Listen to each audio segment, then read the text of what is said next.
বুধবার তমলুকের নিমতৌরি স্মৃতিসৌধ প্রাঙ্গণে ত্রাম্যলিপ্ত জনকল্যাণ সমিতির আয়োজনে অনুষ্ঠিত হল ত্রাম্যলিপ্ত জাতীয় সরকারের প্রতিষ্ঠা দিবস। অনুষ্ঠানে উপস্থিত ছিলেন জেলাশাসক ইউনিস রেশিন ইসমাইল সহ বিশিষ্ট ব্যক্তিরা।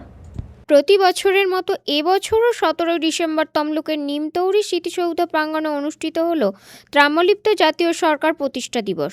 আয়োজন করে ত্রাম্যলিপ্ত জনকল্যাণ সমিতি। প্রসঙ্গত, পরাধীন ভারতবর্ষে ব্রিটিশ শাসনের রক্তচক্ষু উপেক্ষা করে 1942 সালের এই দিনই তমলুকে গঠিত হয়েছিল ত্রাম্যলিপ্ত জাতীয় সরকার। স্বাধীনতার লড়াইয়ের ইতিহাসে এটি এক গৌরবময় অধ্যায়।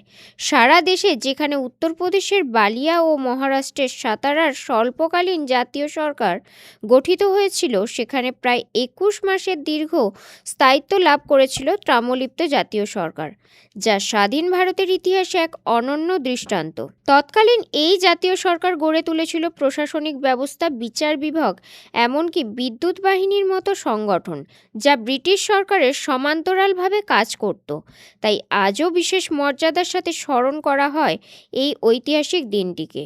এদিনের অনুষ্ঠানে উপস্থিত ছিলেন জেলাশাসক ইউনিস রেশিন ইসমাইল, রাজ্যের মৎস্যমন্ত্রী বিপ্লব রায়চৌধুরী, জেলা পরিষদের সভাধিপতি উত্তম বারিক, মহিষা দলের বিধায়ক তিলক কুমার চক্রবর্তী এবং স্বাধীনতা সংগ্রামী চিত্তরঞ্জন সামন্ত সহ বিশিষ্ট ব্যক্তিরা। অনুষ্ঠানে পতাকা উত্তোলনের পাশাপাশি স্বাধীনতা সংগ্রামী ও মনীষীদের মূর্তিতে মাল্যদান করা হয়।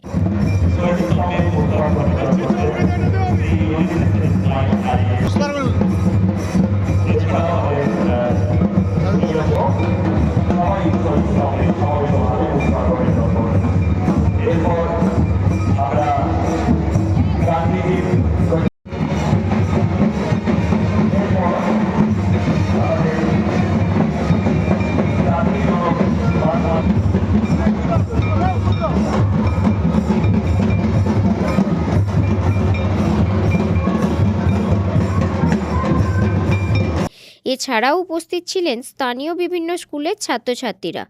দেশপ্রেমে ভরপুর পরিবেশে অনুষ্ঠানস্থল জুড়ে শোনা যায় দেশাত্মবোধক সঙ্গীত। এদিন জেলাশাসক বলেন, আজকে অনুষ্ঠানে উপস্থিত হয়ে আজকে অনুষ্ঠানে আমিও গর্বিত এরকম একটা মাটিতে যোগ আজকে প্রোগ্রামে যোগ দিতে পেরেছি বলে। এই যা স্বাধীনতা আমাদের স্বাধীনতা ইতিহাসে তার একটা তো অধ্যায় হচ্ছে আর গর্বের অধ্যায় হচ্ছে ত্রাম্যলিপ্ত জাতীয় সরকারের অধ্যায়। আজকে এখানে আমরা প্রণাম জানালাম যত বীর সংগ্রামীরা আজ ছিলেন এই মাটির ভূমিপুত্ররা, ওদেরকে। আর আমাদের মধ্যে আমরা পেয়েছি বাকি শ্রী চিত্তরঞ্জন সামন্ত মহাশয়, যার 101 বছর। ওনাকে আমরা শ্রদ্ধা জানিয়ে ওনাকে প্রণাম জানিয়ে আমরা প্রোগ্রামটা শুরু করলাম। আর খুব আনন্দিত ও গর্বিত এই প্রোগ্রামে অংশগ্রহণ করতে পেরেছি। পুলক পেরা রিপোর্ট, খবর BCBS।